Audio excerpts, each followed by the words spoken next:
बात दिल्ली के coaching centre हादसे की करेंगे, जहां पर ओल्ड राजेंद्र नगर में बेसमेंट में चल रहे कोचिंग सेंटर में शनिवार को पानी भरने से 3 छात्रों की मौत हो गई। इस हादसे की जांच के लिए गृह मंत्रालय ने एक कमेटी का गठन किया है और ये कमेटी हादसे के कारणों का पता लगाएगी, जिम्मेदारी तय करेगी, उपाय सुझाएगी और नीतिगत बदलाव की सिफारिश करेगी। कोचिंग सेंटर में हुए हादसे के बाद से दिल्ली पुलिस और दिल्ली नगर निगम का लगातार एक्शन जारी है। 19 सेंटर सील किए गए हैं। सोमवार को राजेंद्र नगर और मुखर्जी नगर में सीलिंग ड्राइव चलाई गई।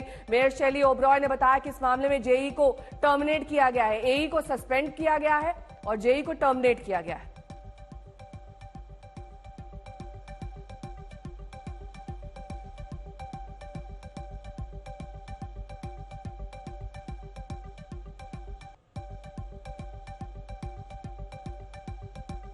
पता है कुछ नहीं। हम तो ये पूछना चाह रहे हैं, हम कितनी बार ज्ञापन देंगे बिल्कुल, और कितनी बार हमें जो है उस चीज का वो मिलेगा। ये जो पुल क्रॉस करते हैं उस पे इतना अंधेरा रहता है, लड़के जाते हैं, लड़कियां जाती है, वहाँ चोरी हो रही है, कुछ भी हो सकता है सर, बहुत खतरनाक है। एक चीज और सर, आप जो है प्रशासनिक अधिकारी हैं सर हमारे जो है माननीय है भाई, हमारे जैसे लोग जो हमारे जैसे जितने भी स्टूडेंट हैं, हमारे हिसाब से सर हमारे जो है इंस्पिरेशन है, सर हमारे इंस्पिरेशन है। मुझे लगता है यहाँ पे 100 के 100% लोग हमारे इंस्पिरेशन है। हमें सबको कल को, हम इसी चक्कर में तो खड़े हुए हैं, हमें कल को ऐसा बनना है। मेरे हिसाब से इन्होंने जो आपकी समग्र बात है ना, इंटीग्रेटेड ढंग से कह दी है। अलग अलग बात करने का कोई पॉइंट नहीं है। दूसरी बात जो आप इसमें बात कर रहे हैं ना, इसमें कई एजेंसी शामिल है, एमसीडी शामिल है, एसडीएम साहब शामिल है, पुलिस प्रशासन शामिल है। तो इसके लिए इंटीग्रेटेड अप्रोच की जरूरत है, जो एक बार में नहीं हो सकता। उसके लिए जो आपसे हम ज्ञापन मांग रहे हैं वो करके और एप्रोप्रिएट फॉरम को लेकर जाएंगे।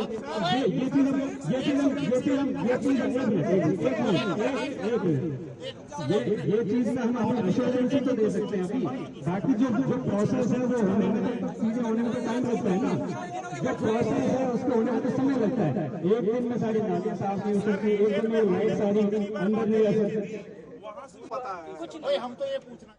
मेरे 2 सहयोगी इस वक्त तमाम जानकारी के साथ जुड़ गए हैं। मुखर्जी नगर से मेरे सहयोगी हिमांशु मिश्रा जुड़ गए हैं, साथ ही राजेंद्र नगर से मेरे सहयोगी रामकिंकर सिंह जुड़ गए हैं। सबसे पहले हिमांशु, आपका रुख करते हुए, मुखर्जी नगर दरअसल वो इलाका है जो दिल्ली यूनिवर्सिटी के काफी पास है।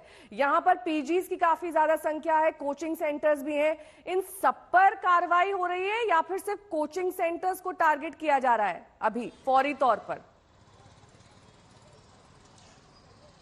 देखिए, कार्रवाई जो छात्रों की मांग है उसके अनुसार यहाँ पर एक्शन भी लिया जा रहा है। दरअसल यहाँ पे कई सारे कोचिंग, अगर आप देखिए मुखर्जी नगर मेन रोड पे अगर आपकी नजर जाएगी तो लाइन से यहाँ पर चारों तरफ सिर्फ और सिर्फ कोचिंग सेंटर ही आपको नजर आएंगे और इसके थोड़ा सा आगे इनके लिए जो तमाम पीजी हैं, जो जहाँ पर पढ़ाया जाता है उनको, वो जगह है जहाँ पर छात्र पढ़ते हैं। अब सवाल ये है कि उनमें से जहाँ पर ये पाया जा रहा है कि भाई यहाँ बेसमेंट है और बेसमेंट नक्शे में पास नहीं है, या फिर वहां पर कोई कंस्ट्रक्शन किया गया है, तो उनके खिलाफ कार्रवाई की जा रही है। सीलिंग की कार्रवाई एमसीडी की तरफ से की जा रही है। लेकिन ये वो छात्र हैं जो यहाँ पे लगातार प्रदर्शन पे इस गर्मी में बैठे हुए हो।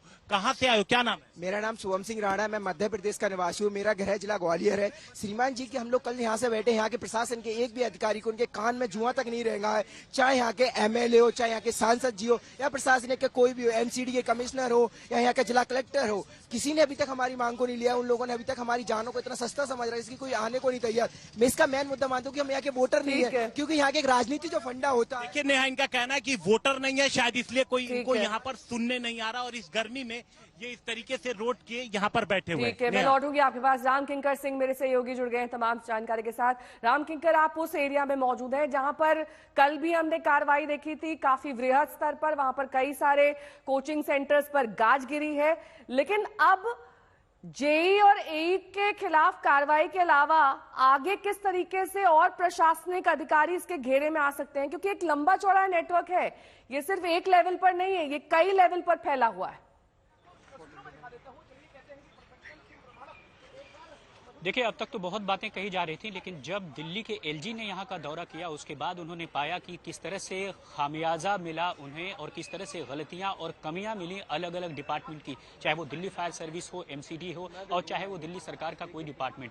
साफ तौर पर उन्होंने कहा है कि 24 घंटे के अंदर इस पूरे मामले में जो भी दोषी होंगे उन पर कार्रवाई होगी। एमसीडी अपने तरफ से जो है एक्शन ले रही है। राजेंद्र नगर के इलाके के साथ साथ आज मुखर्जी नगर में भी बुलडोजर चलेगा, यानी ये वो ऐसे जगह कोचिंग सेंटर से स्पॉट किए जाएंगे जहां पर बिल्डिंग नॉर्म्स को फॉलो नहीं किया जा रहा है या फिर बेसमेंट का बेजा इस्तेमाल किया जा रहा है। एक तस्वीर यहां भी मैं दिखाऊं मुखर्जी नगर से कोरिलेट करते हुए, आप देखेंगे कि जो स्टूडेंट्स हैं यहां भी जब से ये घटना हुई है तब से प्रोटेस्ट लगातार कर रहे हैं। रात को कैंडल जलती है और सुबह के वक्त कुछ इसी तरह से जो प्रदर्शन है वो छात्रों का होता है। छात्र छात्राएं यहां पर पहुंचे हुए हैं और साफ तौर पर आप देखेंगे कोचिंग माफिया के खिलाफ बात जो है एक्शन लेने की बात कही जा रही है। छात्र आपकी मांग क्या है?